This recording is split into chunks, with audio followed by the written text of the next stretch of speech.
El evangelista Juan no escribió sobre Jesús como alguien que escuchó historias, no escribió basándose en rumores, no reunió testimonios de segunda mano, no investigó documentos antiguos para descubrir quién era Cristo.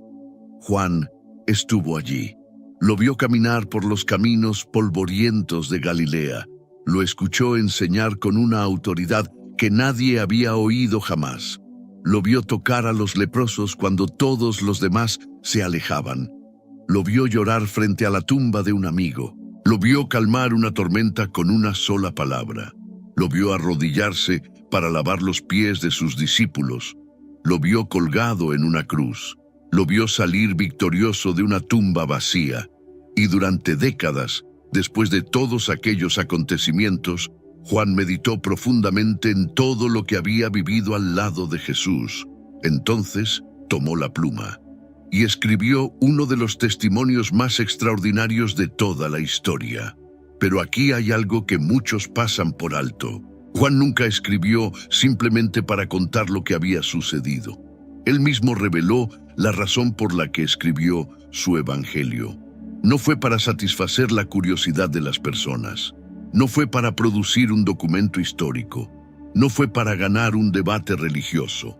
Juan escribió para que cada persona que leyera sus palabras llegara a una conclusión inevitable: que Jesús es el Cristo, el Hijo de Dios, y que creyendo en Él podamos tener vida en su nombre. Eso significa que el Evangelio de Juan no es solamente un libro para estudiar, es un libro para experimentar.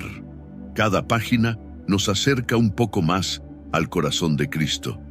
Cada conversación revela algo que transforma nuestra manera de ver a Dios. Cada milagro responde a una necesidad profunda del ser humano, y cada enseñanza nos obliga a responder una pregunta que nadie puede evitar para siempre: ¿quién es realmente Jesús? Porque si Él es solamente un gran maestro, podemos admirarlo. Si fue únicamente un profeta, podemos respetarlo. Si fue simplemente un hombre extraordinario, podemos aprender de él. Pero si Juan tiene razón, si Jesús realmente es el Dios eterno hecho hombre, entonces ya no basta con admirarlo. Tenemos que decidir qué haremos con él, y esa decisión cambia absolutamente todo. Antes de continuar, quiero hacerte una pregunta. ¿Desde qué país o ciudad nos estás viendo hoy? Escríbelo en los comentarios. Siempre es una alegría ver cómo esta comunidad sigue creciendo desde tantos lugares del mundo y comprobar que la palabra de Dios continúa llegando hasta los confines de la tierra, tal como Jesús lo prometió. Y si este es tu primer video en el canal, te invito a suscribirte. Cada semana profundizamos en las Escrituras para descubrir verdades que fortalecen nuestra fe, transforman nuestra manera de vivir y nos acercan más a Cristo. Ahora quiero invitarte a hacer algo diferente. Durante este estudio, no escuches estas enseñanzas como si fueran simplemente información bíblica. Escúchalas como si Juan mismo estuviera sentado frente a ti, diciéndote: esto fue lo que vi, esto fue lo que escuché, esto fue lo que transformó mi vida. Porque vamos a recorrer 15 verdades del Evangelio de Juan que pueden cambiar para siempre tu manera de ver a Jesús. Algunas responderán preguntas que has tenido durante años. Otras desafiarán ideas que quizás siempre diste por ciertas. Y la última de ellas nos llevará a la misma pregunta que Juan deja abierta para cada lector de su Evangelio. ¿Puedes creer en Cristo incluso cuando no puedes verlo? Pero para responder esa pregunta, primero tenemos que regresar al principio.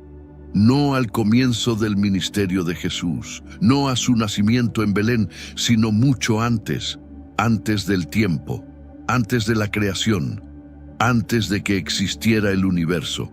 Porque es precisamente allí donde Juan decide comenzar la historia de Jesús. Juan no comienza su evangelio con un pesebre, no comienza con pastores, no comienza con ángeles cantando en Belén, No comienza con María, José, Herodes o los magos.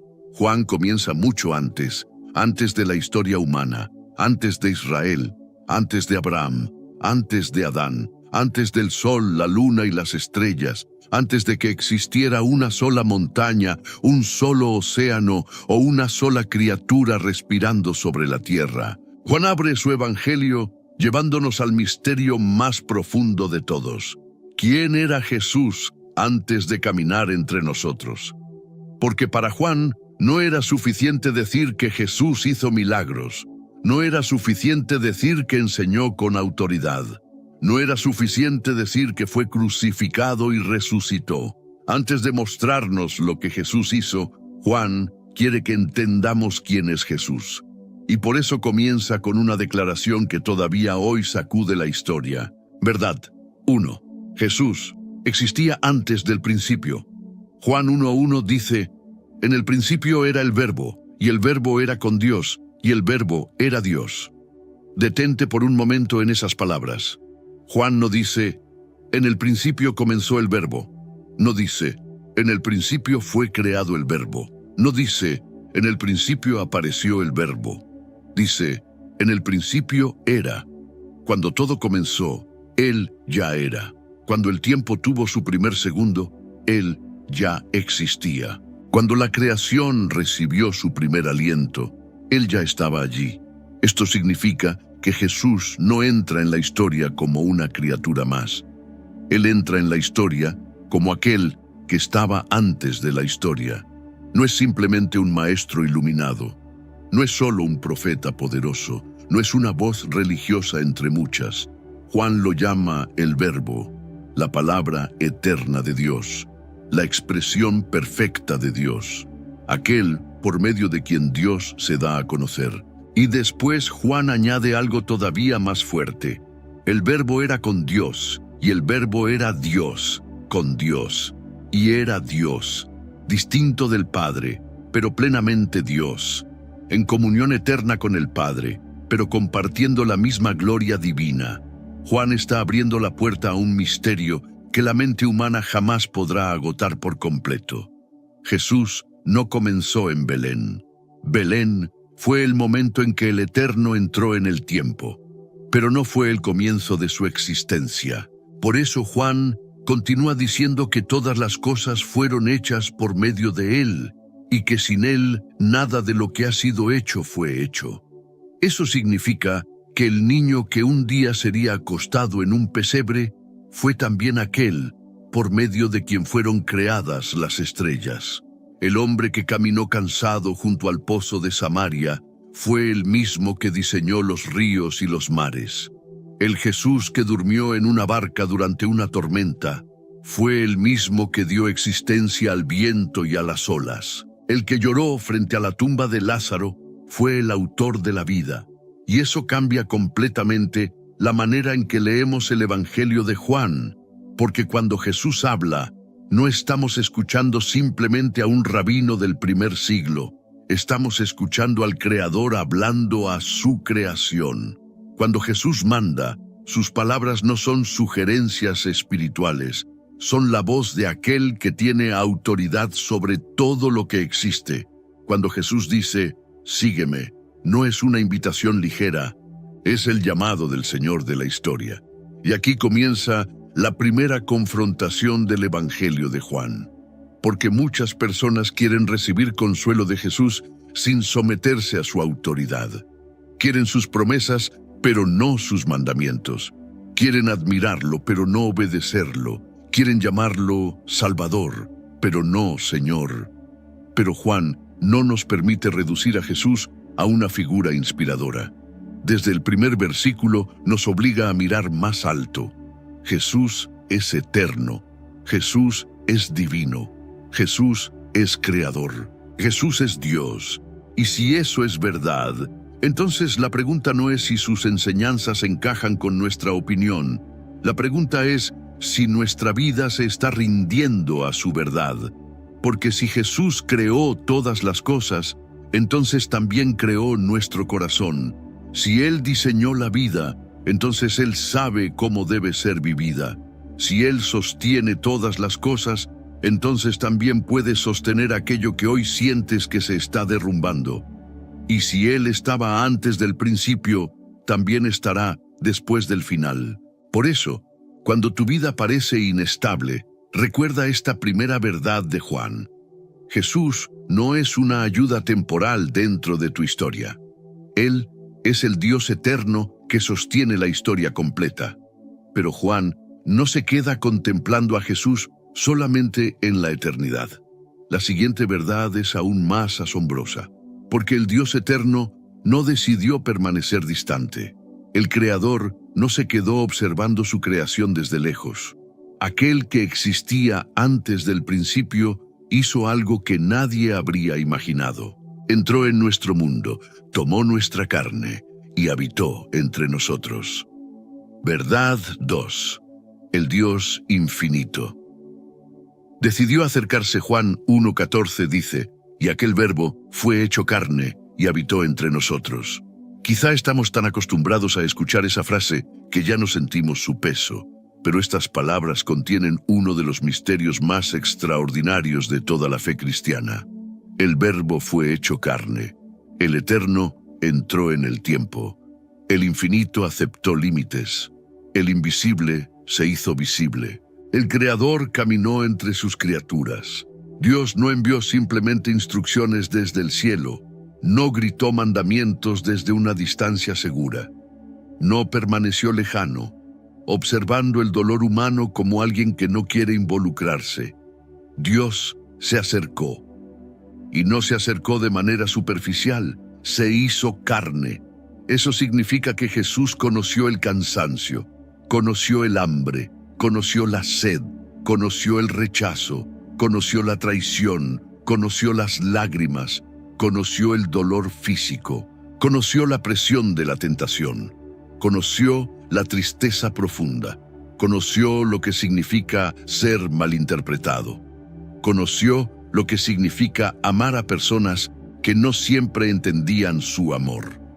Por eso, cuando oras, no estás hablando con un Dios incapaz de comprenderte, no estás presentando tus lágrimas delante de alguien indiferente, no estás llevando tus luchas a un Salvador que nunca sintió el peso de la vida humana. Jesús sabe lo que es sentirse cansado, sabe lo que es estar rodeado de multitudes y aún así buscar un lugar solitario para orar. Sabe lo que es ser abandonado por amigos, sabe lo que es llorar frente a una tumba, sabe lo que es cargar una cruz que no merecía. Y precisamente por eso, el Evangelio de Juan no nos presenta a un Dios distante, nos presenta a un Dios que se acercó tanto que pudo ser visto, escuchado y tocado. Juan dice, y vimos su gloria. Esa frase tiene un peso especial. Juan no está hablando como alguien que imaginó una idea. Está hablando como testigo. Él vio esa gloria. La vio en los milagros, la vio cuando el agua fue convertida en vino, la vio cuando el ciego recuperó la vista, la vio cuando Lázaro salió de la tumba, pero también la vio en lugares donde nosotros quizás no buscaríamos gloria. La vio en la humildad. La vio cuando Jesús lavó los pies de sus discípulos. La vio cuando se inclinó hacia personas que otros despreciaban. La vio cuando habló con ternura a los quebrantados. La vio cuando permaneció en silencio frente a sus acusadores. La vio en la cruz. Porque la gloria de Jesús no es solamente poder, también es gracia, también es verdad. Juan dice que Él vino lleno de gracia y de verdad. Y qué equilibrio tan perfecto. Gracia sin verdad se vuelve sentimentalismo. Verdad sin gracia se vuelve dureza. Pero en Jesús vemos ambas plenamente unidas. Él nunca ocultó el pecado, pero tampoco rechazó al pecador arrepentido. Él nunca suavizó la verdad, pero tampoco aplastó al quebrantado. Él podía decirle a una mujer, ni yo te condeno. Y también, vete y no peques más. Gracia y verdad, no una contra la otra, sino ambas juntas en el corazón de Cristo.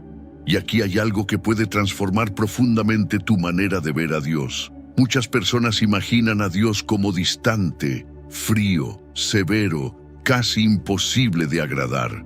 Pero Juan nos dice, mira a Jesús, mira cómo trata al pecador arrepentido, mira cómo toca al enfermo, mira cómo recibe al rechazado, mira cómo llora con los que lloran, mira cómo entrega su vida por sus enemigos. Ese es el Dios que se acercó, no para negar nuestra oscuridad, sino para entrar en ella y traernos luz. No para fingir que el pecado no importa, sino para cargar con él y abrir un camino de reconciliación. Por eso la encarnación no es solo una doctrina, es una invitación. Dios se acercó. La pregunta es, ¿te acercarás tú a él? Porque si el Dios infinito descendió hasta nuestra humanidad, entonces no podemos seguir viviendo como si Él estuviera demasiado lejos para escuchar. No podemos seguir creyendo que nuestra historia es demasiado rota para que Él la redima. No podemos seguir pensando que nuestras lágrimas son invisibles para aquel que también lloró. Jesús es Emmanuel, Dios con nosotros, Dios en nuestra carne, Dios en nuestro dolor, Dios en nuestra historia.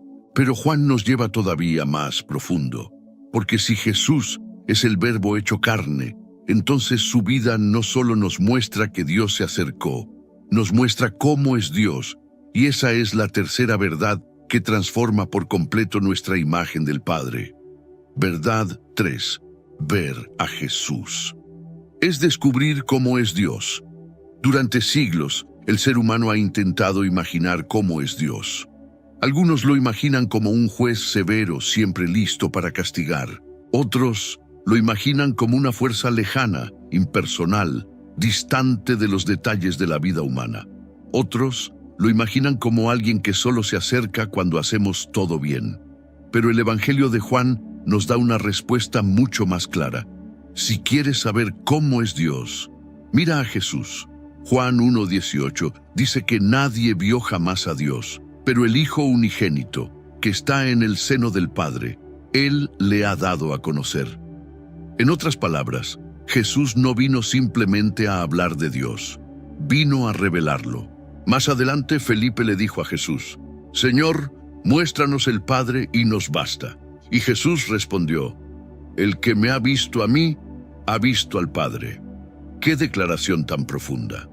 Jesús estaba diciendo, si quieres saber cómo es el Padre, mira cómo yo vivo, mira cómo amo, mira cómo perdono, mira cómo confronto, mira cómo sirvo, mira cómo lloro, mira cómo recibo al que viene a mí. Eso significa que cada escena del Evangelio de Juan es también una ventana al corazón del Padre. Cuando Jesús habla con Nicodemo en la noche, vemos a un Dios que recibe a quienes llegan con preguntas. Cuando Jesús conversa con la mujer samaritana junto al pozo, vemos a un Dios que cruza barreras de vergüenza, historia y rechazo para buscar a una persona herida. Cuando Jesús alimenta a la multitud, vemos a un Dios que conoce tanto el hambre del cuerpo como el hambre del alma. Cuando Jesús defiende a la mujer acusada, vemos a un Dios que no niega la verdad, pero tampoco se complace en la condenación. Cuando Jesús llora ante la tumba de Lázaro, vemos a un Dios que no es indiferente al dolor humano. Cuando Jesús lava los pies de sus discípulos, vemos a un Dios cuya grandeza no se expresa dominando, sino sirviendo. Y cuando Jesús entrega su vida en la cruz, vemos hasta dónde llega el amor del Padre por nosotros. Por eso, una de las preguntas más importantes que podemos hacernos es esta: ¿mi imagen de Dios se parece al rostro de Jesús? Porque muchas personas no rechazan al Dios verdadero. Rechazan una imagen distorsionada de Dios que nunca se parece a Cristo. Rechazan a un Dios frío, a un Dios lejano, a un Dios imposible de complacer, a un Dios sin compasión. Pero Juan nos presenta al Dios revelado en Jesús, santo pero cercano, verdadero pero lleno de gracia. poderoso, pero humilde, justo, pero misericordioso, glorioso, pero dispuesto a arrodillarse para lavar pies. Y esto cambia la manera en que oramos. Ya no nos acercamos a Dios como si tuviéramos que convencerlo de amarnos. Nos acercamos sabiendo que en Cristo ya nos mostró su amor. Cambia la manera en que enfrentamos nuestras caídas. Ya no corremos lejos de Dios, pensando que solo encontrará enojo en nosotros. Corremos hacia Él sabiendo que Jesús recibió al arrepentido y restauró al quebrantado. Cambia la manera en que leemos sus mandamientos. Ya no los vemos como imposiciones de un Dios que quiere quitarnos vida.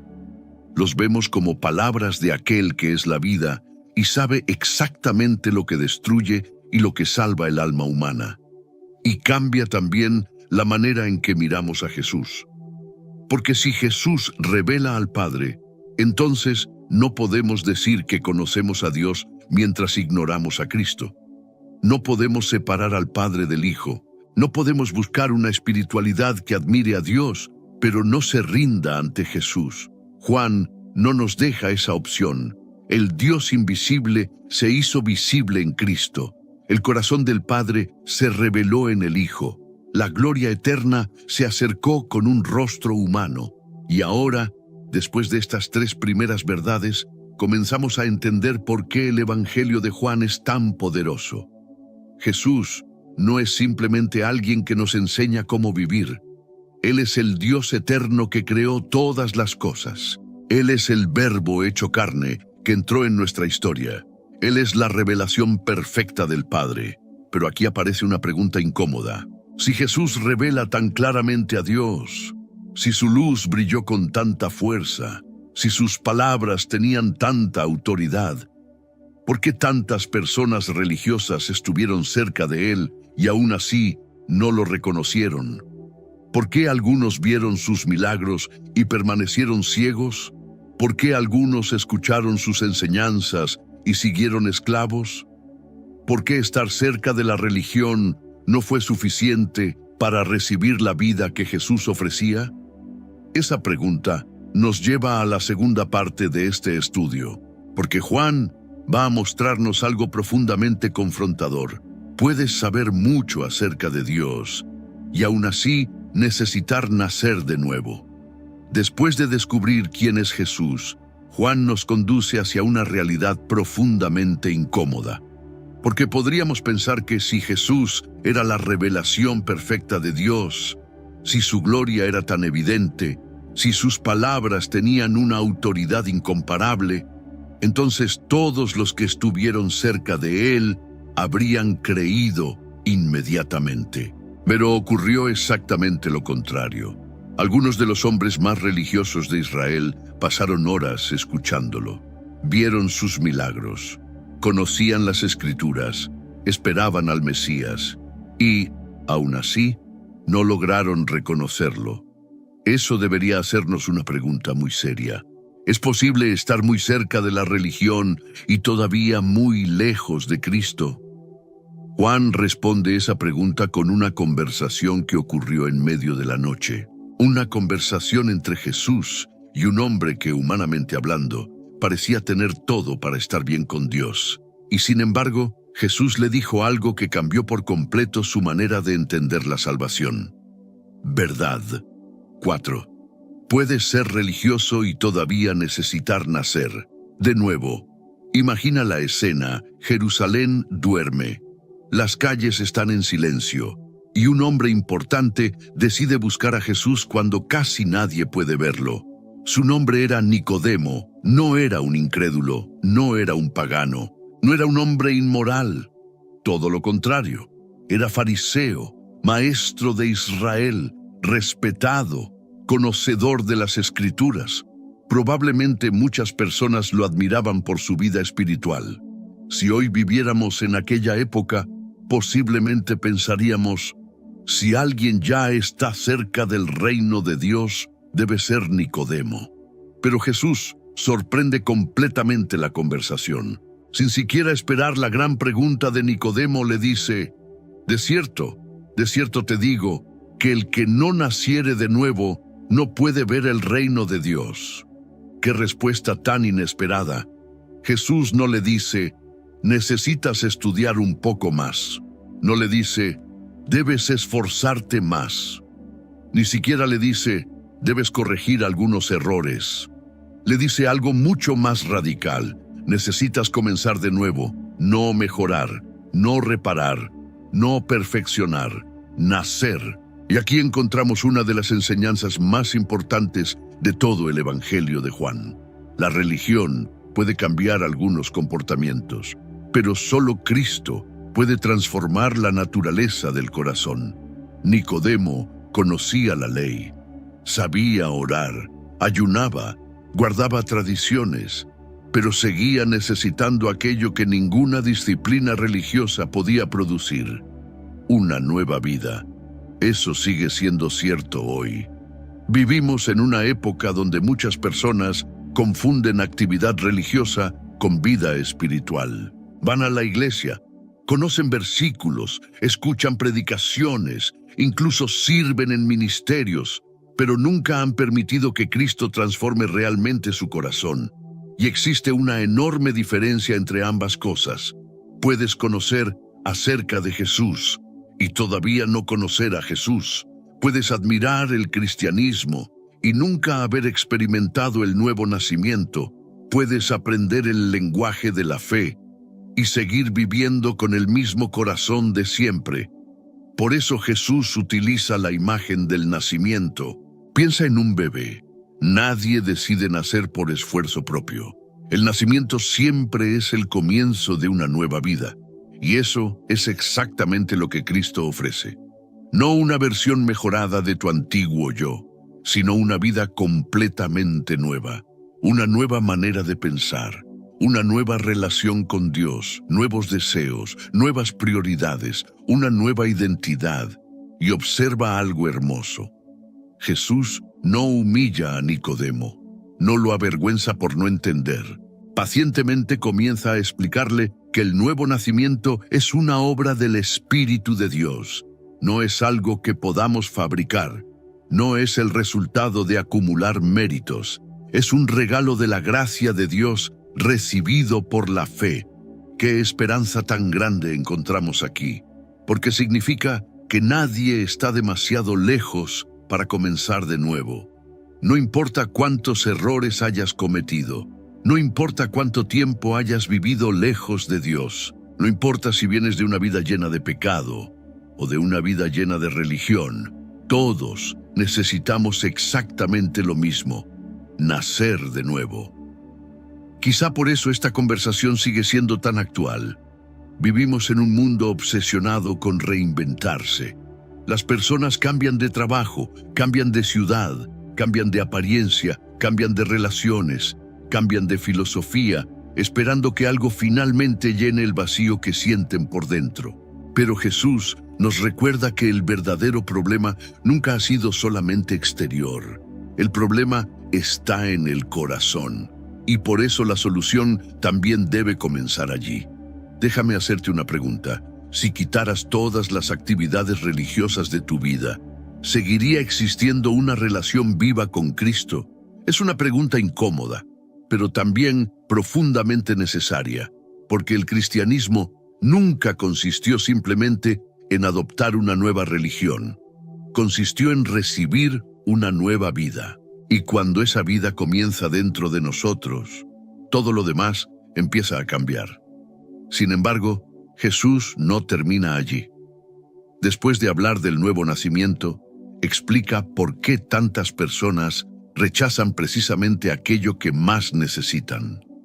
No porque la verdad sea insuficiente, sino porque la luz hace algo que muchos preferimos evitar. Expone aquello que llevamos demasiado tiempo escondiendo. Non verdad 5. La luz revela. Lo que preferimos esconder unos versículos después, Jesús pronuncia unas palabras que describen con enorme precisión el corazón humano. Dice, y esta es la condenación, que la luz vino al mundo, y los hombres amaron más las tinieblas que la luz, porque sus obras eran malas. ¡Qué afirmación tan sorprendente!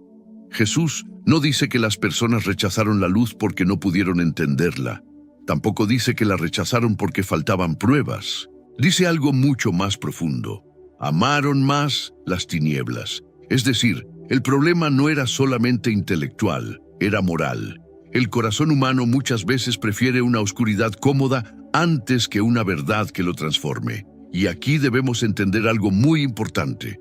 Cuando Juan habla de la luz, no está hablando simplemente de conocimiento, está hablando de la presencia misma de Cristo. Porque más adelante Jesús declara: «Yo soy la luz del mundo. El que me sigue no andará en tinieblas, sino que tendrá la luz de la vida». Observa la diferencia. Jesús no dice: «Yo traigo un poco de luz». Dice: «Yo soy la luz». Y la luz siempre produce dos efectos. Ilumina, pero también revela. Piensa en una habitación completamente oscura. Mientras permanece en la oscuridad, parece limpia. Todo parece estar en orden. Pero basta abrir la ventana para que la luz comience a mostrar el polvo que siempre estuvo allí. La luz no creó el polvo, simplemente lo hizo visible. Eso mismo ocurre cuando Cristo entra en nuestra vida. De repente comenzamos a ver actitudes que antes justificábamos: orgullo, envidia, resentimiento, hipocresía, pecados escondidos, heridas que nunca quisimos enfrentar. No porque Jesús quiera avergonzarnos, sino porque no puede sanar aquello que insistimos en esconder. Y esa es una diferencia enorme. Muchos imaginan que Dios expone el pecado para condenarnos, pero Jesús lo expone para liberarnos. Un médico no revela una enfermedad para humillar al paciente, la revela para poder tratarla. Así también hace Cristo. La luz incomoda antes de sanar, pero precisamente porque sana, por eso tantas personas reaccionaban de maneras tan distintas delante de Jesús. Los orgullosos se alejaban, los humildes se acercaban. Los que querían conservar sus apariencias rechazaban la luz. Los que reconocían su necesidad encontraban esperanza. Piensa en la mujer sorprendida en adulterio. Llegó llena de vergüenza, expuesta delante de todos. Jesús no fingió que el pecado no existía, pero tampoco permitió que la condenación tuviera la última palabra. Le dijo: «Ni yo te condeno, vete y no peques más». Eso es exactamente lo que hace la luz de Cristo. No niega la verdad, pero tampoco destruye al que se arrepiente. Tal vez hoy el Espíritu Santo está iluminando un área específica de tu vida. Una actitud, una relación, un hábito, un pecado que llevas demasiado tiempo justificando. No resistas esa luz, porque aquello que Dios ilumina es precisamente aquello que desea restaurar.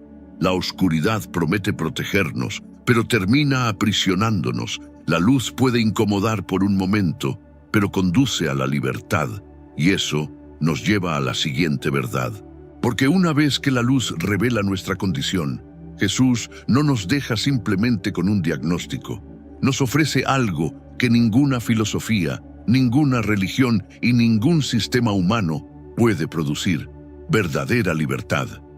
Verdad 6. La verdad no solo informa, también libera. Vivimos en la época con mayor acceso a la información de toda la historia. Con unos pocos segundos podemos encontrar respuestas para casi cualquier pregunta. Y, sin embargo, nunca habíamos visto tantos corazones confundidos, tantas personas esclavas de la ansiedad, del miedo, de las adicciones, del vacío, de la culpa. Eso demuestra una realidad muy importante. La información por sí sola no transforma una vida. Por eso Jesús dice en Juan 8, «Si vosotros permaneciereis en mi palabra, seréis verdaderamente mis discípulos, y conoceréis la verdad, y la verdad os hará libres». Este versículo suele citarse muchísimo, pero pocas veces se presta atención a la primera parte. Jesús no comienza diciendo: «Conoceréis la verdad». Comienza diciendo: «Si permaneciereis en mi palabra». La libertad no nace simplemente de escuchar la verdad, nace de permanecer en ella, de dejar que esa verdad moldee nuestra mente, nuestro carácter, nuestras decisiones, nuestra manera de vivir. Aquí encontramos otra diferencia enorme entre el pensamiento del mundo y el de Cristo. El mundo suele decir, eres libre cuando haces todo lo que deseas. Jesús dice, eres libre cuando dejas de ser esclavo de aquello que te destruye. ¡Qué definición tan distinta! Porque muchas personas llaman libertad a aquello que en realidad las mantiene encadenadas. El pecado siempre promete libertad, pero termina produciendo esclavitud. Comienza ofreciendo placer, termina quitando la paz. Comienza ofreciendo independencia, termina robando el dominio propio. Jesús vino precisamente para romper esas cadenas. Y observa algo más. No dice que la verdad simplemente nos hará sentir mejor. Dice que nos hará libres. Libres de la culpa, libres de la mentira, libres del poder del pecado, libres del miedo a la condenación, libres para vivir la vida que Dios siempre quiso darnos. Pero esa libertad no consiste en hacer lo que queremos. Consiste en finalmente poder hacer aquello para lo cual fuimos creados. Amar a Dios, conocerlo, obedecerlo, caminar con Él. Y aquí hay una pregunta que todos deberíamos hacernos. ¿Estoy simplemente escuchando la palabra de Cristo o realmente estoy permaneciendo en ella? Porque existe una enorme diferencia. Escuchar puede informar la mente. Permanecer transforma la vida. Y quizá esa sea la razón por la que algunos creyentes llevan años oyendo sermones, pero experimentan muy pocos cambios. Han acumulado información, pero todavía no han permitido que la verdad gobierne completamente su corazón. Juan quiere que entendamos que Jesús no vino únicamente a enseñarnos conceptos espirituales. Vino a romper cadenas, vino a sacar personas de la oscuridad, vino a dar una vida completamente nueva. Y ahora comenzamos a ver un patrón extraordinario en el Evangelio. Primero, Jesús nos muestra quién es. Después, nos muestra quiénes somos realmente. Y solo entonces comienza a revelarnos todo lo que vino a ofrecernos. Porque una vez que comprendemos nuestra necesidad, estamos preparados para descubrir aquello que solo Cristo puede dar.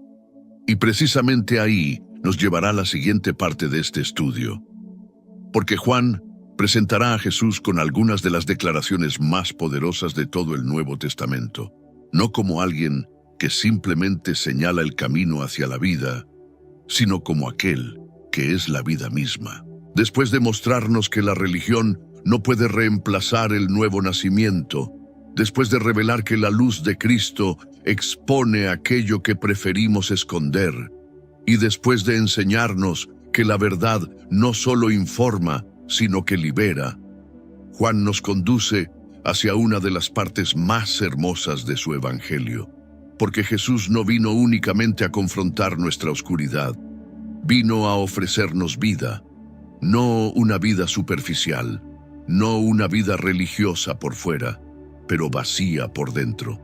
No una vida que depende de circunstancias perfectas, sino una vida profunda, una vida que alimenta el alma, una vida que guía al perdido, una vida que sostiene al quebrantado, una vida que ni siquiera la muerte puede destruir. Y para mostrarnos esto, Juan recoge algunas de las declaraciones más poderosas de Jesús, frases que comienzan con dos palabras sencillas, pero cargadas de una autoridad divina. Yo soy. No son simples metáforas, no son frases bonitas para inspirarnos, son revelaciones. Cada una nos muestra algo que el alma humana necesita desesperadamente y que solo Cristo puede dar. Y la primera aparece después de un milagro que todos celebraron, pero muy pocos entendieron. Verdad. 7. El pan que el mundo no puede sustituir. Una multitud había seguido a Jesús. Eran miles, tenían hambre, y Jesús hizo lo imposible. Con 5 panes y 2 peces alimentó a una gran multitud. Todos comieron, todos quedaron satisfechos, y todavía sobró. Pero al día siguiente, muchas de esas mismas personas buscaron a Jesús otra vez.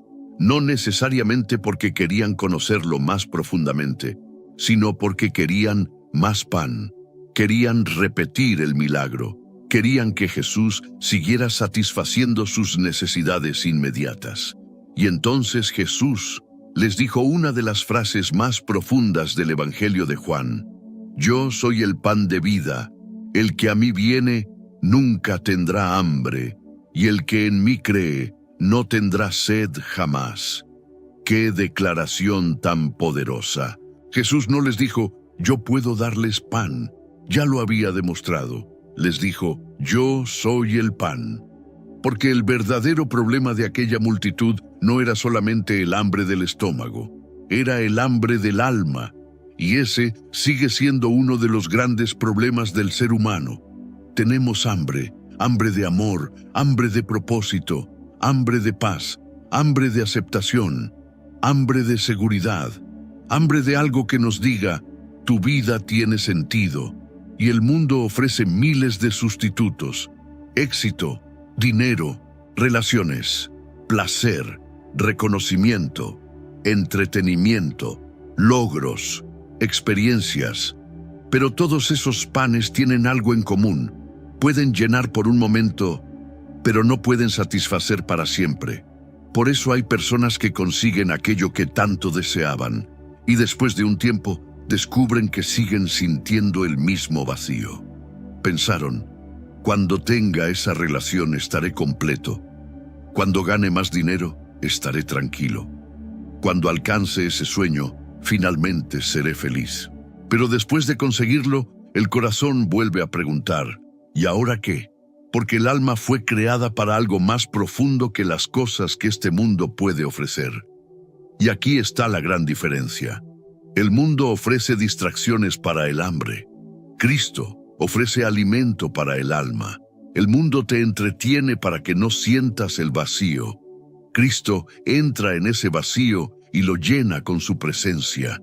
El mundo te promete satisfacción si sigues consumiendo. Cristo te invita a venir a Él y encontrar descanso. Por eso Jesús no dice, el que venga a mí tendrá menos hambre. Dice, nunca tendrá hambre. No porque nunca volveremos a enfrentar necesidades, luchas o deseos, sino porque en Cristo encontramos aquello que ninguna otra cosa puede dar, una comunión viva con Dios, una identidad que no depende de los aplausos, una paz que no se rompe con cada circunstancia, una esperanza que no muere cuando los planes cambian, y una vida que comienza ahora y continúa para siempre. Pero hay algo importante. El pan solo alimenta cuando se recibe. Puedes admirar el pan, puedes hablar del pan, puedes estudiar el pan, puedes recomendar el pan a otros, pero si nunca lo comes, seguirás con hambre. Así también ocurre con Cristo. No basta con admirarlo, no basta con escuchar sobre Él, no basta con reconocer que sus palabras son hermosas. Tienes que venir a Él, con fe, con necesidad, con humildad, con hambre verdadera. Déjame hacerte una pregunta. ¿Con qué has estado intentando alimentar un hambre que solo Jesús puede satisfacer?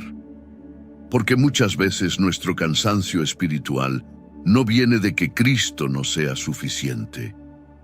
Viene de que hemos intentado vivir alimentándonos de sustitutos, pero el alma no solo necesita alimento, también necesita dirección, necesita protección, necesita una voz confiable en medio de tantas voces.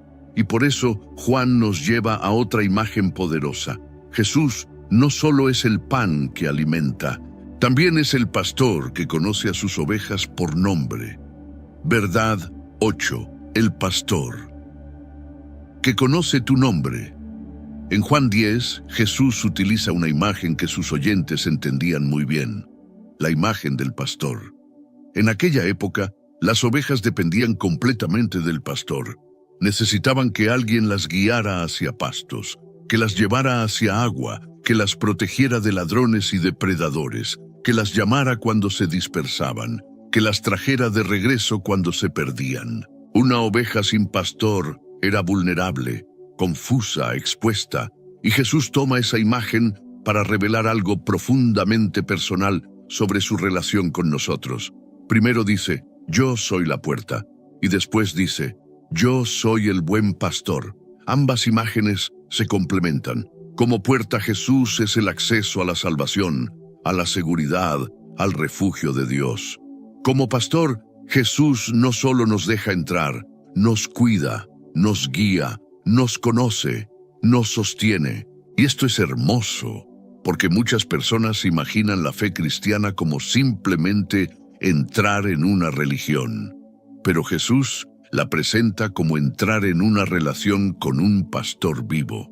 Un pastor que no trata a sus ovejas como una masa anónima. Él dice que las llama por nombre. Eso significa que para Jesús no eres un número más en una multitud. No eres una historia perdida entre millones. No eres invisible. Él conoce tu nombre, conoce tus heridas, conoce tus miedos, conoce tus debilidades, conoce las veces que has intentado ser fuerte frente a todos, mientras por dentro estabas quebrado. Conoce los caminos donde te has confundido, conoce las voces que han intentado engañarte, y aún así te llama, no con desprecio, no con indiferencia, sino con la voz del pastor. Pero Jesús también nos advierte que existen otras voces, voces extrañas, voces que prometen libertad, pero conducen a esclavitud, voces que parecen suaves al principio, pero terminan alejándonos de Dios, voces del mundo, voces del miedo, voces del orgullo, voces de la tentación, voces de heridas no sanadas. Y aquí aparece una pregunta decisiva. ¿Qué voz estás siguiendo más? Porque todos somos guiados por alguna voz. La pregunta es si esa voz pertenece al pastor o a extraños. Jesús dice que sus ovejas escuchan su voz. Eso no significa que siempre sea fácil. A veces, la voz del pastor nos llama a perdonar cuando queremos vengarnos, a esperar cuando queremos correr, a obedecer cuando queremos justificarnos, a volver cuando queremos escondernos. Pero su voz siempre conduce a vida. Y luego Jesús revela lo que distingue al buen pastor de todos los demás. El buen pastor su vida da por las ovejas. No solo las guía, muere por ellas. No huye cuando llega el peligro, no abandona cuando aparece el lobo, no protege su propia comodidad a costa del rebaño. Entrega su vida. Y eso es exactamente lo que Cristo hizo en la cruz. El pastor se puso en el lugar de las ovejas. El inocente murió por los culpables. El santo cargó con el pecado. El que tenía todo poder eligió entregarse por amor. Por eso podemos confiar en Él, porque no estamos siguiendo a un guía que solo nos da instrucciones desde lejos. Seguimos a un pastor que ya dio su vida por nosotros. Y si Él entregó su vida por ti, ¿no puedes confiarle también tu camino? A veces queremos que Jesús sea Salvador, pero no pastor.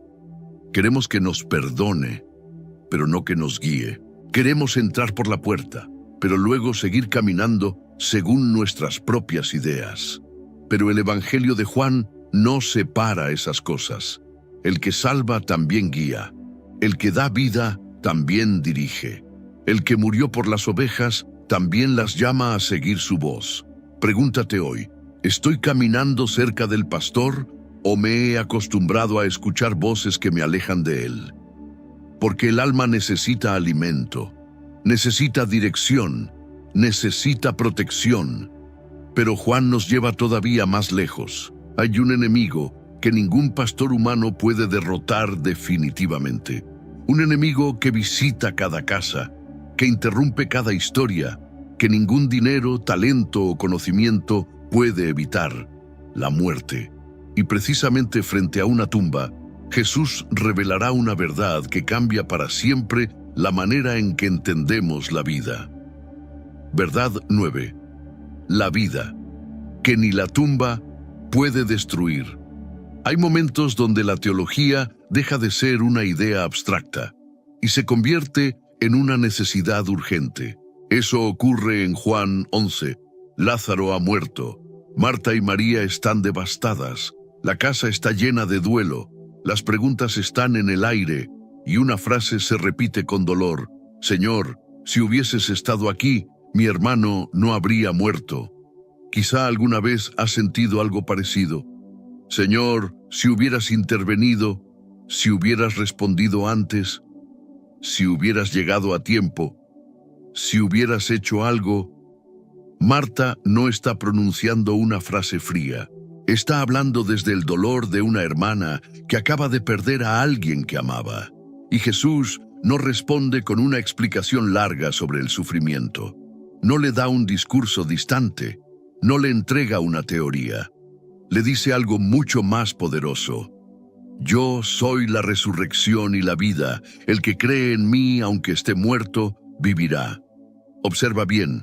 Jesús no dice, yo conozco la resurrección. No dice, yo puedo hablarte de la vida eterna. No dice, un día Dios resucitará a los muertos. Dice, yo soy la resurrección y la vida. En otras palabras, la esperanza de Marta no estaba en un evento futuro separado de Cristo. Estaba de pie frente a ella.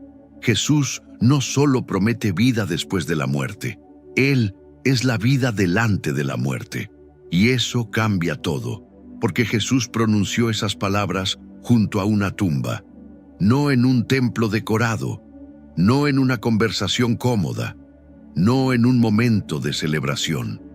Las dijo en un lugar donde había lágrimas, donde había olor a muerte, donde había preguntas sin respuesta, donde una familia estaba rota por el duelo. Y precisamente allí, en el lugar donde la muerte parecía tener la última palabra, Jesús declaró que Él era más fuerte que la tumba.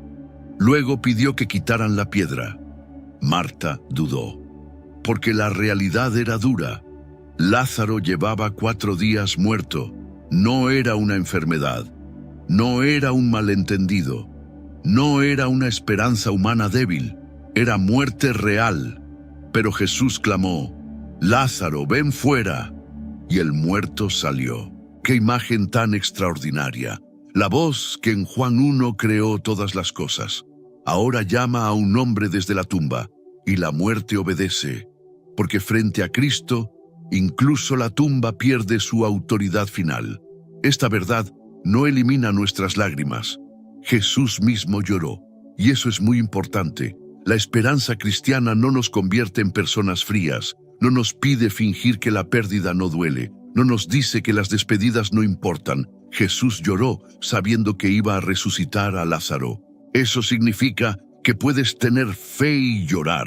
Puedes creer en la resurrección y sentir el peso de la ausencia. Puedes confiar en Dios y aún así atravesar duelo. Pero el dolor del creyente no es un dolor sin esperanza, porque en Cristo la muerte no es el final definitivo. Es un enemigo vencido. Todavía duele, pero ya no reina. Todavía se para por un tiempo, pero ya no tiene la última palabra. Y esta verdad alcanza también nuestros miedos más profundos. Muchos viven con miedo a morir. Otros viven con miedo a perder a quienes aman. Otros están paralizados porque saben que la vida es frágil. Pero Jesús nos llama a mirar la muerte desde una perspectiva distinta, no como quienes no tienen esperanza, sino como quienes han escuchado al Hijo de Dios decir, el que cree en mí, aunque esté muerto, vivirá. La pregunta que Jesús hizo a Marta sigue siendo la pregunta para nosotros. ¿Crees esto? No solo entiendes esto, no solo puedes explicarlo, sino crees. Porque la esperanza de la resurrección no es una idea para analizar desde lejos. Es una promesa para sostenernos cuando estamos frente a nuestras propias tumbas, frente a pérdidas, frente a enfermedades, frente a finales que no entendemos, frente a temporadas donde todo parece muerto. Y si Jesús puede llamar a Lázaro desde la tumba, también puede traer vida a lugares de tu historia donde pensaste que ya no quedaba nada. Pero si Jesús vence la muerte, entonces la pregunta más importante ya no es solo qué ocurrirá al final de nuestra vida. La pregunta es, ¿cómo llegamos al Padre ahora? Porque la vida eterna no comienza solamente después de morir, comienza cuando somos reconciliados con Dios. Y esa reconciliación tiene un nombre, un camino, una verdad, una vida. Ubrins Versada 10, el único camino hacia el Padre. Juan 14 ocurre en una noche cargada de emociones. Jesús está con sus discípulos. La cruz se acerca. El ambiente está lleno de preguntas, miedo y confusión. Los discípulos no entienden completamente lo que está por suceder. Jesús habla de ir al Padre, habla de preparar lugar, habla de un camino. Y entonces Tomás hace una pregunta que muchos de nosotros también habríamos hecho. Señor, no sabemos a dónde vas. ¿Cómo pues podemos saber el camino? Qué pregunta tan humana, porque todos, de alguna manera, queremos saber el camino hacia Dios, el camino hacia la paz, el camino hacia el perdón, el camino hacia una vida que no termine en vacío. Y Jesús responde con una de las declaraciones más conocidas y más profundas de toda la Escritura: Yo soy el camino, y la verdad, y la vida. Nadie viene al Padre sino por mí. Observa que Jesús no dice, yo les mostraré un camino. Dice, yo soy el camino. No dice, yo les enseñaré algunas verdades. Dice, yo soy la verdad. No dice, yo les daré una filosofía de vida. Dice, yo soy la vida. Cada palabra tiene peso. Como camino, Jesús no solo nos da instrucciones, nos lleva al Padre.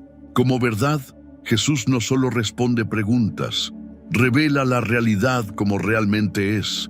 Como vida, Jesús no solo mejora nuestra existencia, nos rescata de la muerte espiritual y nos introduce en comunión con Dios. Y luego añade, nadie viene al Padre sino por mí. Esta frase incomoda a muchas personas, porque vivimos en un mundo que prefiere pensar que todos los caminos llevan al mismo lugar. Pero Jesús no habló como una opción entre muchas. Habló como el Hijo que conoce al Padre y vino a reconciliarnos con Él. Y esto no es arrogancia, es gracia, porque si había una distancia infinita entre un Dios santo y una humanidad pecadora, si nuestros méritos no podían cruzarla, si nuestra religión no podía salvarnos, si nuestras buenas obras no podían borrar nuestra culpa, entonces necesitábamos que Dios mismo abriera el camino. Y eso es exactamente lo que Cristo hizo. Él no vino simplemente a señalar una ruta. Él mismo se convirtió en el camino mediante su vida perfecta, su muerte en la cruz y su resurrección. Por eso el cristianismo no se trata de seres humanos intentando subir hasta Dios. Se trata de Dios descendiendo hasta nosotros en Cristo para llevarnos de regreso al Padre. ¡Qué esperanza tan grande! Porque si Jesús es el camino, entonces los perdidos pueden volver. Si Jesús es la verdad, entonces los confundidos pueden encontrar claridad. Si Jesús es la vida, entonces los muertos espiritualmente pueden vivir. Pero también significa algo muy serio. No podemos llegar al Padre ignorando al Hijo. No podemos decir que queremos a Dios mientras rechazamos al Cristo que Dios envió. No podemos construir nuestro propio camino y luego pedirle a Dios que lo bendiga. Juan nos muestra una y otra vez que la vida está en Jesús, no fuera de Él, no al margen de Él, no simplemente cerca de Él, en Él. Y quizá esta sea la gran pregunta de esta tercera parte. ¿Estás buscando lo que Jesús puede darte? ¿O estás buscando a Jesús mismo? Porque muchos querían pan, pero no querían al pan de vida. Muchos querían seguridad, pero no querían seguir al pastor. Muchos querían milagros, pero no querían rendirse al Señor de la vida. Muchos querían llegar a Dios, pero no querían pasar por el Hijo. Y el Evangelio de Juan nos confronta con amor, pero también con claridad. Solo Jesús puede satisfacer el hambre del alma. Solo Jesús puede guiarnos como pastor. Solo Jesús puede vencer la muerte. Solo Jesús puede llevarnos al Padre. Pero ahora Juan nos llevará a una verdad aún más práctica, porque Jesús no vino solamente para llevarnos al Padre después de morir. Vino para enseñarnos cómo vivir unidos a Él mientras seguimos caminando en este mundo. La pregunta ya no será únicamente ¿crees en Jesús? La pregunta ahora será ¿permaneces en Él? Hasta este momento, Juan nos ha llevado por un recorrido extraordinario. Nos mostró que Jesús es el Verbo eterno, que Dios se hizo hombre para acercarse a nosotros, que nadie puede entrar en el reino sin nacer de nuevo, que la luz expone aquello que necesita ser sanado, que Cristo es el pan que alimenta el alma, el pastor que conoce a sus ovejas, la resurrección que vence la muerte y el único camino hacia el Padre. Pero ahora surge una pregunta inevitable. ¿Qué ocurre después de creer? Porque el Evangelio nunca termina con una decisión inicial. La fe cristiana no consiste únicamente en un momento de conversión. Consiste en una relación que crece día tras día.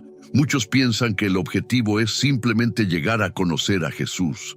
Pero Juan nos muestra algo todavía más profundo. El verdadero desafío es permanecer en Él.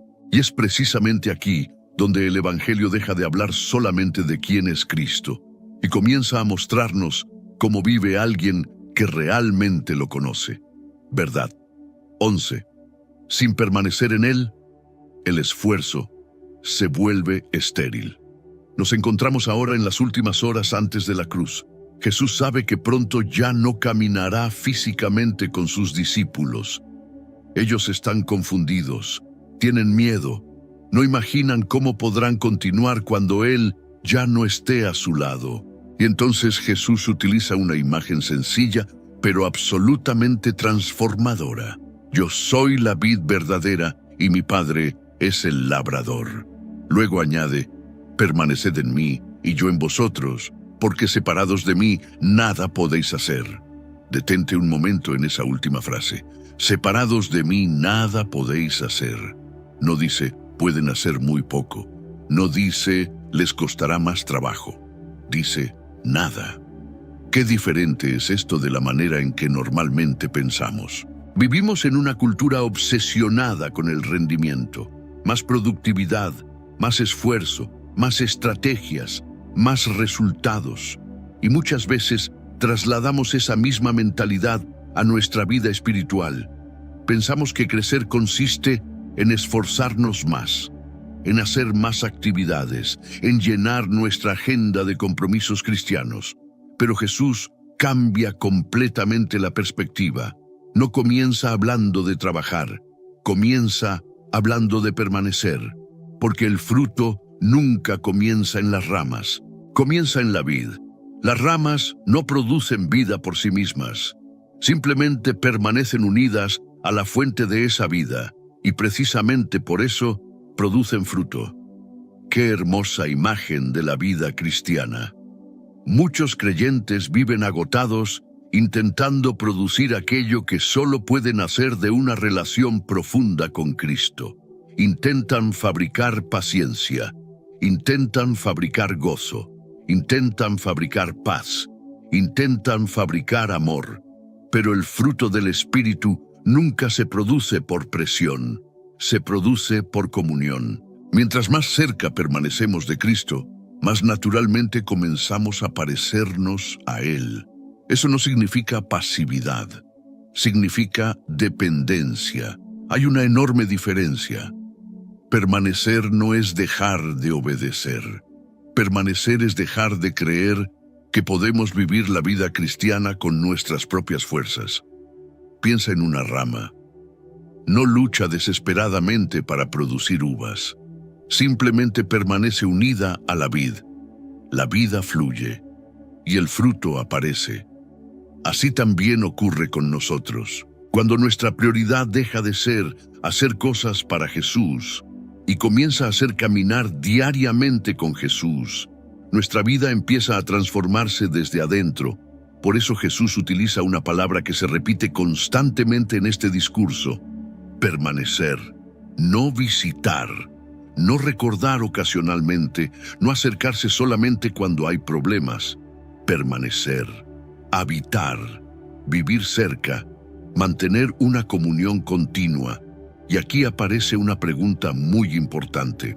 ¿Cómo permanece una persona en Cristo? Permanecemos cuando su palabra permanece en nosotros, cuando hablamos con Él en oración, cuando obedecemos aun cuando cuesta, cuando dejamos que el Espíritu Santo moldee nuestras decisiones, cuando hacemos de Cristo el centro de nuestra vida diaria y no solamente el centro de nuestras reuniones religiosas.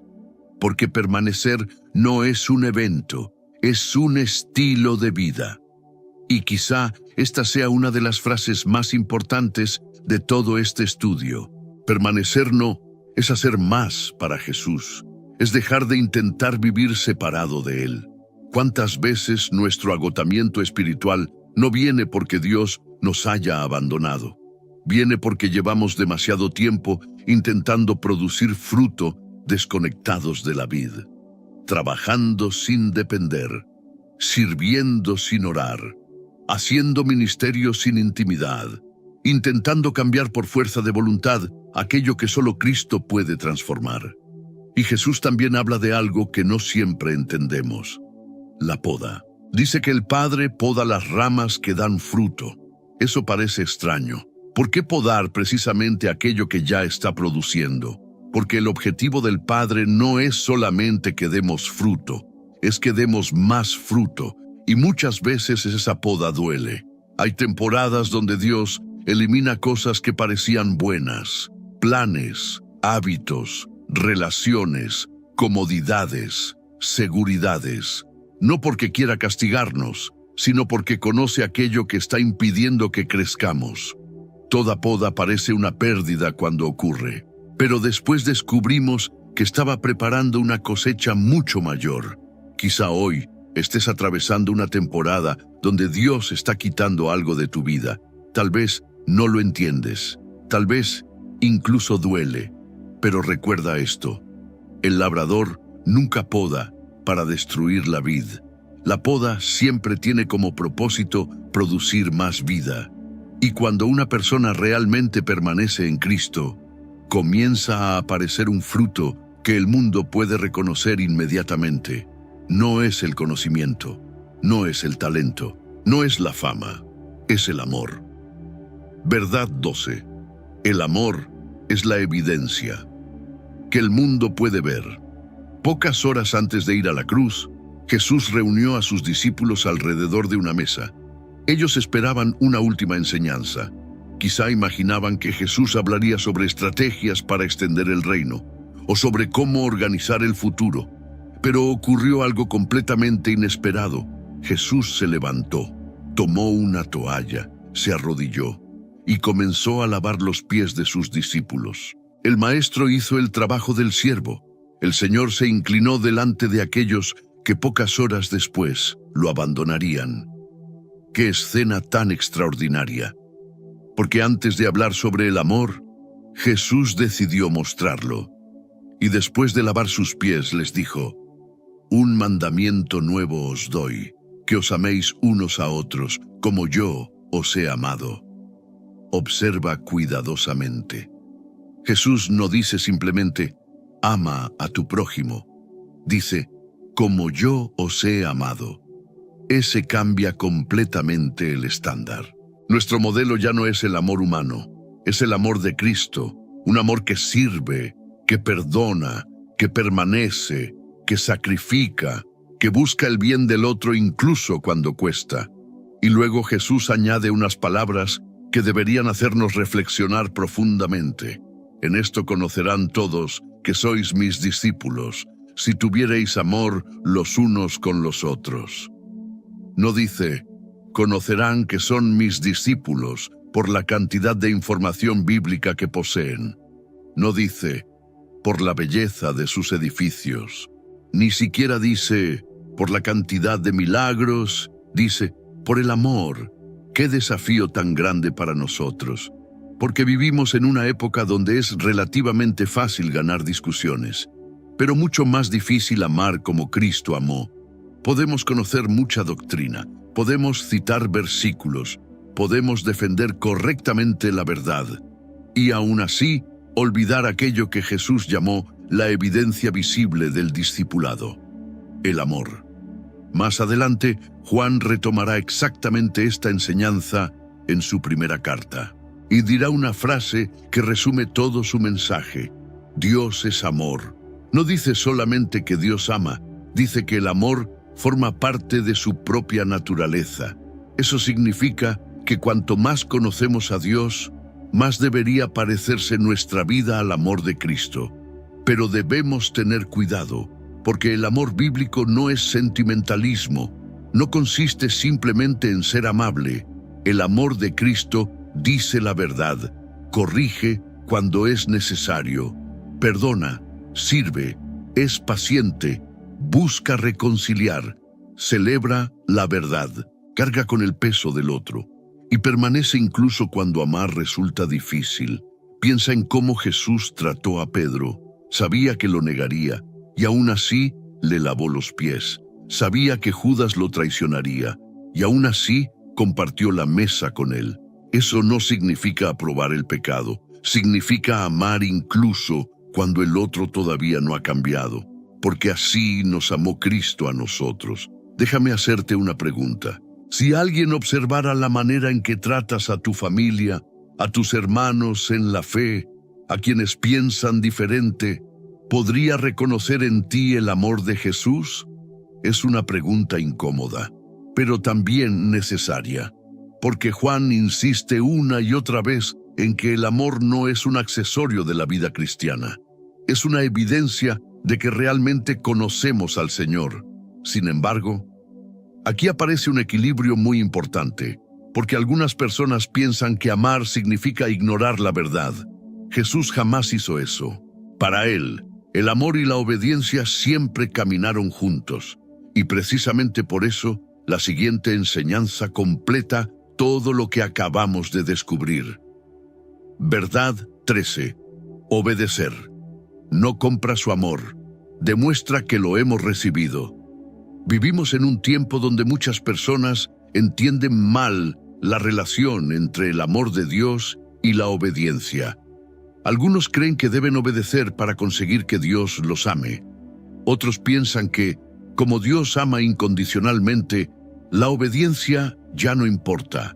Pero Jesús presenta un camino completamente diferente. En Juan 14 dice: Si me amáis, guardad mis mandamientos. Observa cuidadosamente el orden. No dice: guarden mis mandamientos para que yo los ame. Dice: si me amáis. La obediencia no es el precio del amor, es la respuesta al amor. ¡Qué diferencia tan grande!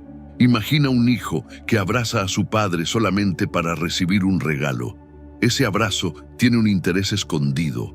Ahora imagina un hijo que obedece porque ama profundamente a su padre y confía en él. Eso cambia completamente la relación. Así también ocurre con Dios. No obedecemos para ganar su favor. Obedecemos porque en Cristo ya hemos recibido un amor que no merecíamos. La cruz dejó eso completamente claro. Jesús no murió porque nosotros ya lo amábamos. Murió cuando todavía éramos pecadores. Por eso, cada acto de obediencia nace de la gratitud, no del miedo. Y aquí encontramos otro error muy común. Muchas personas reducen la obediencia a una lista de reglas, pero Jesús la presenta como el fruto natural de una relación viva. Cuando amas a alguien, sus palabras importan, sus deseos importan, su corazón importa. Lo mismo ocurre con Cristo. Si realmente lo amamos, no preguntaremos constantemente ¿cuál es el mínimo que debo hacer? Preguntaremos ¿cómo puedo agradar más al Señor que dio su vida por mí? Eso transforma completamente la vida cristiana.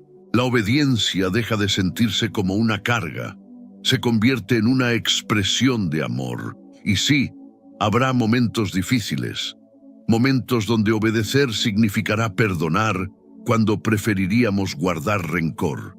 decir la verdad cuando mentir parece más conveniente, esperar cuando queremos correr, renunciar a algo que el mundo considera normal. Pero incluso en esos momentos recordamos algo. Los mandamientos de Cristo nunca buscan robarnos la alegría. Buscan proteger la vida que Él vino a darnos. Cada vez que Jesús dice no a algo, también está diciendo sí a algo mejor. Sí a la paz, sí a la santidad, sí a la libertad, sí a una vida abundante. Y aquí aparece una reflexión muy importante. La obediencia no demuestra que somos personas perfectas. Demuestra que cuando fallamos, seguimos queriendo volver al Señor. Seguimos creyendo que sus caminos son mejores que los nuestros. Seguimos deseando permanecer cerca de Él. Porque el discípulo verdadero no es quien nunca cae, es quien nunca deja de regresar a Cristo. Y con esto terminamos una parte decisiva del Evangelio de Juan. Hemos descubierto que la vida cristiana no consiste simplemente en creer ciertas verdades. Consiste en permanecer unidos a Cristo como las ramas a la vid. Consiste en amar como Él nos amó. Consiste en obedecer no para ganar su amor, sino porque ya hemos sido alcanzados por ese amor. Pero todavía queda una pregunta. ¿Qué ocurre cuando la vida se vuelve difícil? ¿Qué ocurre cuando la fe es probada por el dolor? ¿Qué ocurre cuando Jesús ya no está físicamente delante de sus discípulos? ¿Cómo permanecer cuando aparecen las dudas?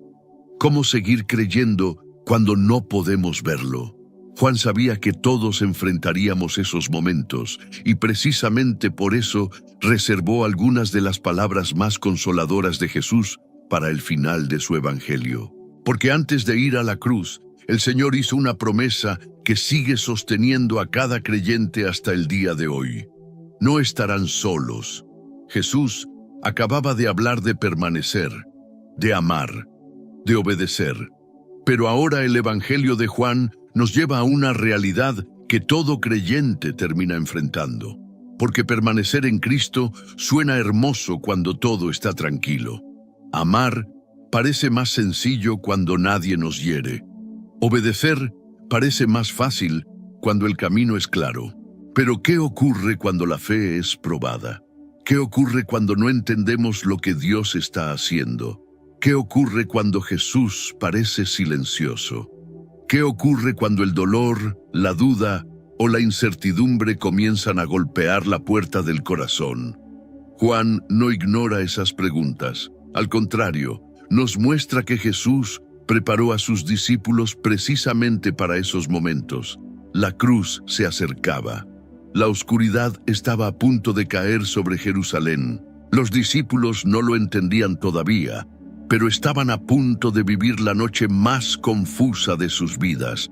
Y fue en esa noche, cuando todo parecía estar a punto de romperse, que Jesús les entregó una de las promesas más consoladoras de todo el Evangelio. Verdad 14. No estás solo, el Consolador está contigo. Hay palabras que solo muestran su verdadero valor cuando llega la prueba. Una de ellas es esta: Consolador. Jesús dijo a sus discípulos: «Y yo rogaré al Padre, y os dará otro Consolador, para que esté con vosotros para siempre». Y luego añadió: «No os dejaré huérfanos, vendré a vosotros». ¡Qué palabras tan profundas! Jesús sabía que sus discípulos se sentirían confundidos. Sabía que la cruz los sacudiría. Sabía que Pedro lo negaría. Sabía que Tomás dudaría. Sabía que todos, de una manera u otra, sentirían el peso de su ausencia física. Y antes de que llegara esa noche, les hizo una promesa: no estarán solos. No les prometió que nunca enfrentarían dolor. No les prometió que siempre entenderían el camino. No les prometió que el mundo los aplaudiría. Les prometió algo mucho más profundo: la presencia del Espíritu Santo, el Consolador, el Ayudador, el Espíritu de verdad, aquel que estaría con ellos y en ellos. Y esto cambia completamente la vida cristiana. Porque seguir a Jesús no es intentar imitarlo desde lejos con nuestras propias fuerzas. Es vivir sostenidos por el Espíritu que Él prometió enviar. Muchas personas viven su fe como si estuvieran solas. Intentan resistir la tentación solas, tomar decisiones solas, cargar su dolor solas, entender la Biblia solas, amar como Cristo amó solas, y por eso terminan agotadas. Pero Jesús nunca diseñó la vida cristiana como un esfuerzo humano aislado. Él sabía que necesitábamos ayuda. Por eso prometió al Consolador. El Espíritu Santo no es una idea religiosa, no es una emoción durante un momento de adoración, no es una energía impersonal, es Dios mismo habitando en su pueblo, guiando, recordando, fortaleciendo, convenciendo, consolando.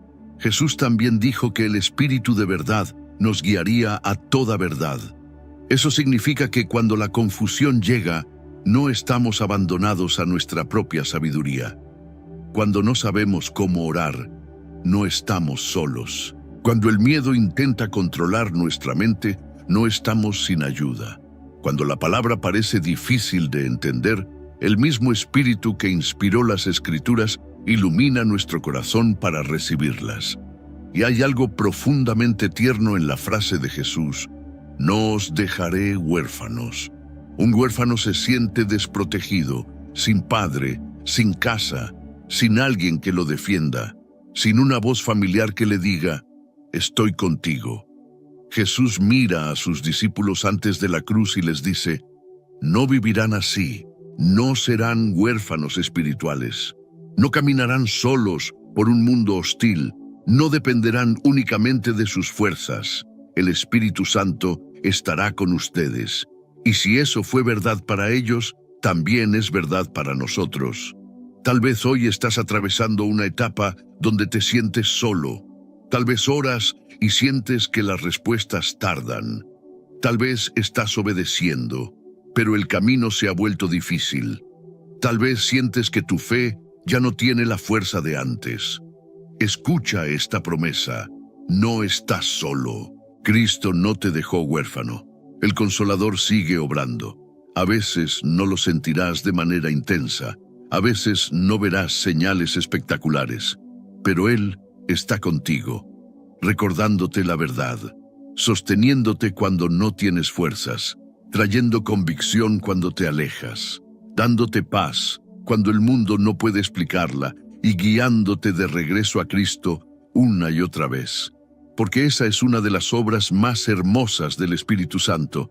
No llama la atención hacia sí mismo, nos lleva a Jesús, nos recuerda sus palabras, nos enseña a permanecer, nos capacita para amar, nos fortalece para obedecer y nos sostiene cuando la fe es probada. Por eso, la pregunta no es solamente ¿creo en el Espíritu Santo? La pregunta es ¿estoy aprendiendo a depender de Él? Porque hay una gran diferencia entre tener una doctrina correcta sobre el Espíritu y vivir cada día consciente de su presencia. Antes de seguir, hazte esta pregunta: ¿estoy intentando vivir la vida cristiana con mis propias fuerzas cuando Jesús prometió darme un consolador? Si la respuesta duele, no la ignores. Quizá hoy sea el día de volver a una dependencia sencilla, una oración breve, una rendición honesta, un reconocimiento humilde. Espíritu Santo, te necesito. Porque la fe que permanece no es la fe que nunca se cansa. Es la fe que aprende a recibir la ayuda de Dios en medio del cansancio. Pero incluso con la promesa del Espíritu, habría momentos en que los discípulos tendrían que creer sin tener a Jesús físicamente delante de ellos. Y para mostrarnos eso, Juan nos lleva a una de las escenas más humanas de todo su evangelio. La historia de un hombre que muchos recuerdan por su duda, pero que terminó pronunciando una de las confesiones más poderosas sobre Jesús. Verdad 15. Puedes creer, incluso cuando no puedes ver. Tomás no estaba allí. Esa es una de las frases más importantes de esta historia. Cuando Jesús resucitado apareció a los discípulos, Tomás estaba ausente. No sabemos por qué. Quizá estaba aislado por dolor. Quizá necesitaba estar solo. Quizá la decepción lo había alejado del grupo. La Biblia no nos da todos los detalles, pero sí nos muestra el resultado. Los demás discípulos le dijeron: «Al Señor hemos visto». Pero Tomás respondió: «Si no viere en sus manos la señal de los clavos, y metiere mi dedo en el lugar de los clavos, y metiere mi mano en su costado, no creeré». Durante siglos lo hemos llamado Tomás el incrédulo, pero tal vez deberíamos mirarlo con un poco más de compasión, porque Tomás no estaba simplemente siendo terco, estaba herido, había seguido a Jesús, había creído en él, había dejado cosas atrás, había escuchado sus promesas, y luego lo vio morir. Cuando una esperanza muere delante de tus ojos, no siempre es fácil creer inmediatamente cuando otros te dicen que ha vuelto a vivir. Tomás quería pruebas, quería ver, quería tocar, quería asegurarse de que la esperanza no lo decepcionaría otra vez.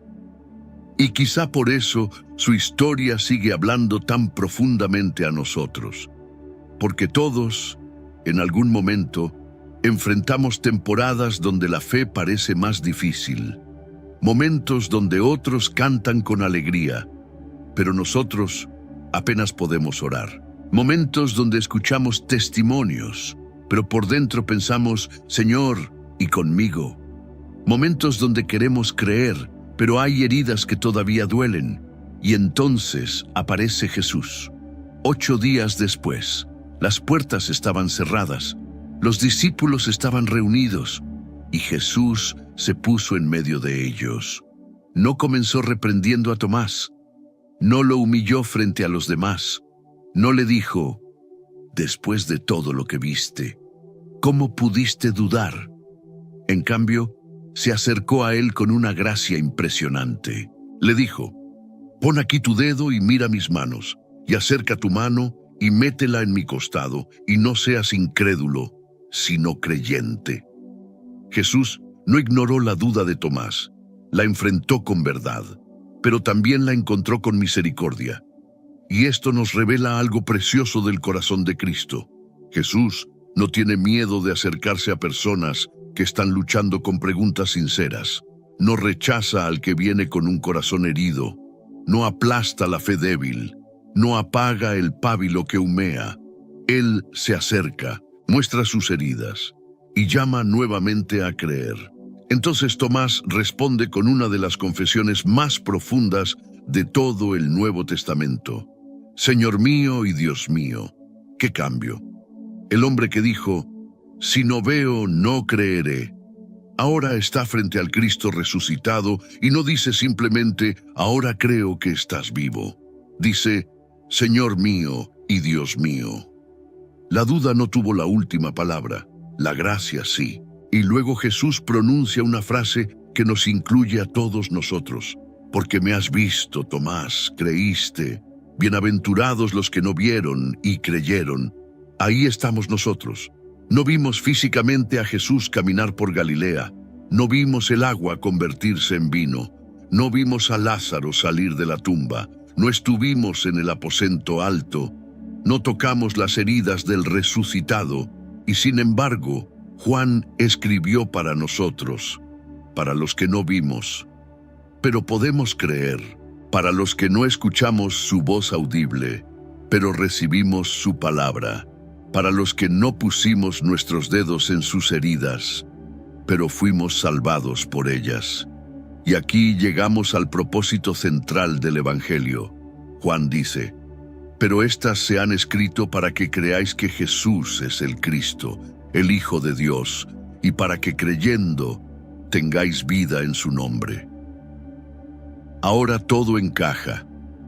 Juan no escribió cada señal, cada conversación y cada palabra de Jesús para entretenernos. No escribió para darnos simplemente una biografía religiosa. No escribió para llenar nuestra mente de información. Escribió para llevarnos a la fe, para que veamos a Jesús como Él lo vio, para que descubramos que Él es el Verbo eterno, el Dios hecho carne, la luz del mundo, el pan de vida, el buen pastor, la resurrección, el camino, la verdad, la vida, la vid verdadera, el Señor resucitado. Y después de verlo así, solo queda una pregunta. ¿Crees? No solo lo entiendes, no solo lo respetas, no solo te parece hermoso, sino crees en Él. Porque para Juan creer no es simplemente aceptar una idea, es confiar, es venir a Cristo, es recibir vida, es permanecer en Él, es dejar que su luz exponga tu oscuridad, es alimentarte de Él como pan, es escuchar su voz como oveja, es seguirlo como camino, es descansar en Él como vida, y es confesar, como Tomás, Señor mío y Dios mío. Quizá hoy no puedes ver todo con claridad, quizá hay preguntas que siguen abiertas, quizá vienes cargando dudas, heridas o cansancio espiritual. Pero el Evangelio de Juan nos recuerda que la fe no siempre comienza con todas las respuestas. A veces comienza con una mirada honesta hacia Jesús, con una oración sencilla, con una rendición profunda, con un corazón que dice, Señor, quiero creer, ayúdame a confiar en ti. Y ahora entendemos por qué Juan escribió todo esto. No para que termináramos este estudio diciendo, qué interesante, sino para que cada uno de nosotros responda a la pregunta que atraviesa todo su Evangelio. ¿Crees que Jesús es el Cristo, el Hijo de Dios? Y si crees, estás viviendo como alguien que ha recibido vida en su nombre. Y ahora, después de recorrer todo el Evangelio de Juan juntos, quiero invitarte a hacer algo que quizá no habías hecho antes. No pienses solamente en las 15 verdades que acabamos de estudiar.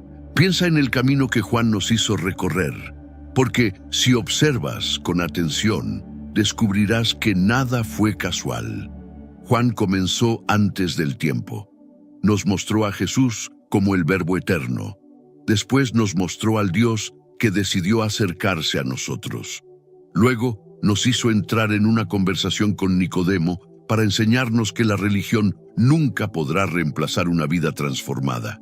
Nos llevó hasta el pozo de Samaria, a una multitud hambrienta, a un rebaño que necesitaba un pastor, a una tumba donde parecía que todo había terminado, a un aposento alto donde Jesús prometió el Espíritu Santo, y finalmente a un hombre lleno de dudas, que terminó cayendo de rodillas delante del Cristo resucitado. ¿Te das cuenta? No son historias aisladas, son una sola historia, una historia cuyo centro siempre ha sido Jesús. Y quizá ahí está una de las diferencias más importantes entre el Evangelio de Juan y la manera en que muchas veces vivimos nuestra fe. Con frecuencia reducimos el cristianismo a una lista de cosas que debemos hacer. Ora más, lee más, sirve más, esfuérzate más. Pero Juan hace exactamente lo contrario. Antes de hablar de lo que debemos hacer, nos obliga a mirar a Cristo, porque entiende algo que nosotros olvidamos con demasiada facilidad. La vida cristiana nunca comienza con nuestro esfuerzo. Comienza con una revelación de quién es Jesús. Y mientras más claramente lo vemos, más profundamente somos transformados. Por eso, el propósito del Evangelio de Juan nunca fue simplemente aumentar nuestro conocimiento. Nunca fue producir creyentes capaces de ganar discusiones. Nunca fue llenar nuestra mente de información bíblica. Fue llevarnos hasta un encuentro con Cristo. Y esa diferencia cambia absolutamente todo. Porque puedes conocer muchos versículos y seguir viviendo con miedo. Puedes memorizar capítulos enteros y seguir intentando llenar el vacío de tu alma con cosas que nunca podrán satisfacerte. Puedes asistir a la iglesia durante años y seguir sin experimentar la libertad de la que Jesús habló. Pero cuando realmente conoces a Cristo, todo comienza a cambiar. no porque desaparezcan todos los problemas, sino porque ya no enfrentas esos problemas solo. Ahora entiendes por qué Juan insistió tanto en que Jesús es la luz, porque solo la luz puede vencer la oscuridad. Ahora entiendes por qué dijo que Jesús es el pan, porque solo Él puede alimentar un alma vacía. Ahora entiendes por qué habló del buen pastor, porque todos necesitamos una voz que nos guíe en medio de tantas voces que compiten por nuestro corazón.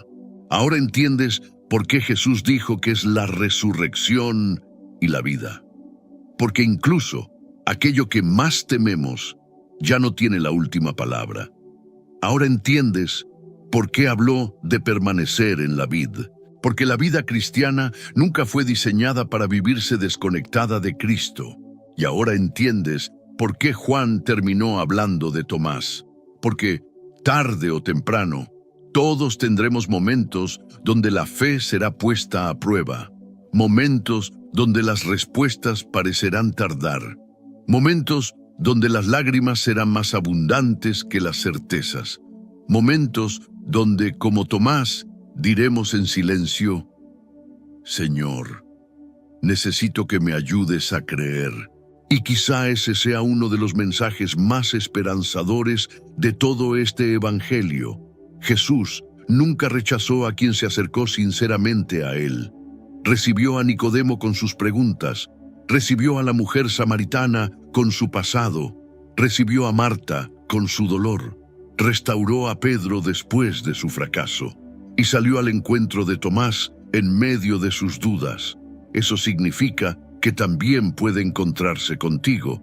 No importa si hoy llegas con miedo, con cansancio, con heridas, con preguntas, con culpa o incluso con dudas, porque el Evangelio de Juan no presenta a un Salvador que espera personas perfectas. Presenta a un Salvador que transforma personas quebrantadas. Y quiero que recuerdes algo cuando cierres este video. Juan caminó con Jesús durante aproximadamente 3 años. Escuchó cientos de enseñanzas, presenció incontables milagros, vivió momentos que nunca quedaron escritos. Él mismo dice que si se escribieran todas las cosas que Jesús hizo, el mundo entero no bastaría para contener los libros. Y, sin embargo, cuando llegó el momento de escribir su evangelio, escogió cuidadosamente solo algunas señales, solo algunas conversaciones, solo algunos milagros. ¿Por qué? Porque quería llevarnos exactamente hasta este momento, hasta una decisión. No la decisión de admirar a Jesús, no la decisión de respetarlo como un gran personaje histórico, no la decisión de aprender algunas enseñanzas útiles, sino la decisión de creer en Él, de confiar en Él, de permanecer en Él, de vivir para Él. Y esa decisión sigue siendo tan urgente hoy como lo fue hace 2000 años, porque cada persona que escucha este mensaje terminará respondiendo una pregunta, quizá no con palabras, pero sí con la manera en que vive. ¿Quién es Jesús para mí? Si es solamente un buen maestro, lo escucharás cuando estés de acuerdo con él. Si es solamente un personaje admirable, lo recordarás de vez en cuando. Pero si realmente es el Verbo eterno, el Hijo de Dios, el Salvador del mundo, entonces no puedes permanecer indiferente, porque nadie se encuentra con el verdadero Cristo y continúa exactamente igual. Él transforma prioridades, transforma relaciones, transforma el propósito de la vida, transforma el corazón. Y quizá hoy esa transformación pueda comenzar contigo, no porque hayas entendido perfectamente las 15 enseñanzas, sino porque has visto un poco más claramente quién es Jesús. Y esa visión puede cambiar el rumbo de toda una vida. Antes de terminar, me gustaría hacerte una pregunta muy personal. ¿Cuál de estas 15 verdades del Evangelio de Juan habló más profundamente a tu corazón? ¿Fue descubrir que necesitas nacer de nuevo? ¿Que Jesús es el pan de vida? ¿Que Él es el buen pastor? ¿Que nunca estarás solo porque el Espíritu Santo permanece contigo? ¿O quizá te identificaste con Tomás y entendiste que Jesús también sale al encuentro de quienes luchan con dudas sinceras? Cuéntamelo en los comentarios. Me encantará leerte y estoy seguro de que tu respuesta también animará a otras personas que están recorriendo el mismo camino de fe. Si este estudio fue de bendición para tu vida, no olvides regalarle un me gusta. Ese pequeño gesto ayuda a que este mensaje llegue a muchas más personas que quizá hoy necesitan escuchar estas verdades. Compártelo con un familiar, con un amigo o con alguien que esté buscando respuestas. Nunca sabemos cuándo Dios puede usar una conversación, un video o una simple invitación para transformar una vida. Y si todavía no formas parte de esta comunidad, te invito a suscribirte al canal. Cada semana profundizamos en las Escrituras para descubrir la riqueza de la palabra de Dios, conocer más profundamente a Cristo y crecer juntos en una fe sólida, bíblica y transformadora. Y si este ministerio ha fortalecido tu vida y deseas ayudarnos a seguir llevando el Evangelio hasta los confines de la tierra, considera hacerte miembro del canal. Tu apoyo hace posible que continuemos preparando estudios como este y compartiendo gratuitamente el mensaje de Cristo con miles de personas alrededor del mundo. Quiero despedirme dejándote con las mismas palabras que dieron propósito a todo el Evangelio de Juan. Él escribió para que creyéramos, para que descubriéramos que Jesús es el Cristo, el Hijo de Dios, y para que creyendo tengamos vida en su nombre, que esa vida transforme tu manera de pensar, tu manera de amar, tu manera de obedecer, tu manera de enfrentar el sufrimiento y tu manera de caminar con Dios cada día. Porque cuando realmente contemplas a Jesús como Juan lo contempló, la luz vence a la oscuridad, la verdad rompe las cadenas, el amor desplaza el temor, la esperanza derrota a la desesperación y la fe deja de ser simplemente una creencia para convertirse en una relación viva con el Hijo de Dios. Porque el mayor propósito del Evangelio de Juan nunca fue que supieras más acerca de Jesús. Fue que conocieras a Jesús tan profundamente que ya no pudieras volver a vivir de la misma manera.